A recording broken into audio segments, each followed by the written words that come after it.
अगर आप भी चाहते हैं कि आरजे म्यूजिक प्रोडक्शन की वीडियो सबसे पहले देखें तो आरजे म्यूजिक प्रोडक्शन चैनल को लाल बटन दबाकर सब्सक्राइब करें और बेल आइकन को दबाना ना भूलें।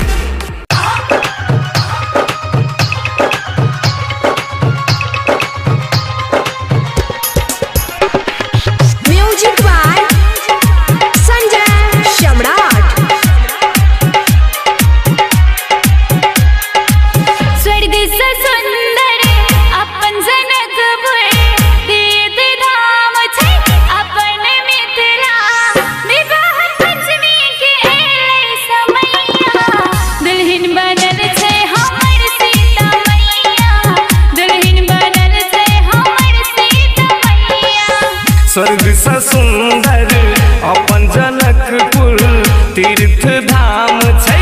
अपन मिथिला विवाह पंचमी के एलै समैया दुल्हिन बनल छै हमर सीता मैया दुल्हिन बनल छै हमर सीता मैया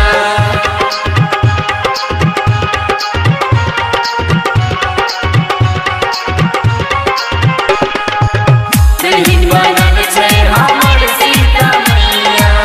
दुल्हिन बनल छै हमर सीता मैया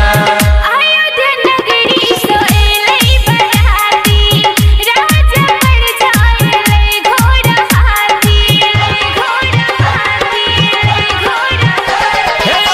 अयोध्या नगरी से एलै बराती राजा पर जाए घोड़ा हाथी हो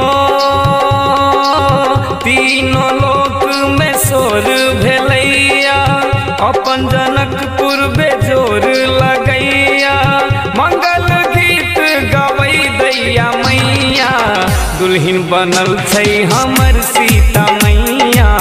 दुल्हिन बनल छै हमर सीता मैया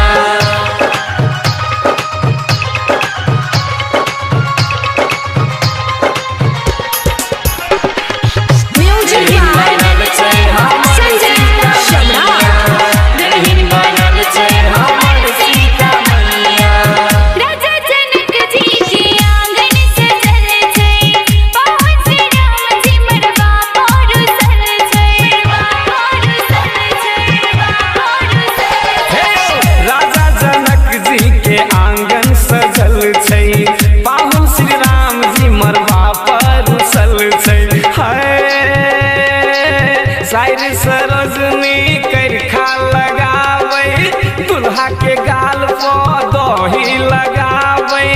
पूरा बाजे बाज बजैया दुल्हिन बनल छै हमर सीता मैया दुल्हिन बनल छै हमर सीता मैया RJ music production Janakpur Dham Nepal mobile number 98 148 90 493 बनल छै हमर सीता मैया दुल्हिन बनल छै हमर सीता मैया जानकी मंदिर जनकपुर के शान छै अयोध्या बसी मिथिला के मेहमान छै जानकी मंदिर जनकपुर के शान छै अयोध्या वासी मिथिला के मेहमान छै हो साधु संत के भीड़ लागल छै विवाह पंचमी के मेला लागल छै विनोद रूबी गबै गीत यौ भैया दुल्हिन बनल छै हमर सीता मैया दुल्हिन बनल छै हमर सीता मैया स्वर्ग से सुंदर अपन जनकपुर तीर्थ धाम छै अपन मिथिला विवाह पंचमी के एलै समैया दुल्हिन बनल छै हमर सीता मैया दुल्हिन बनल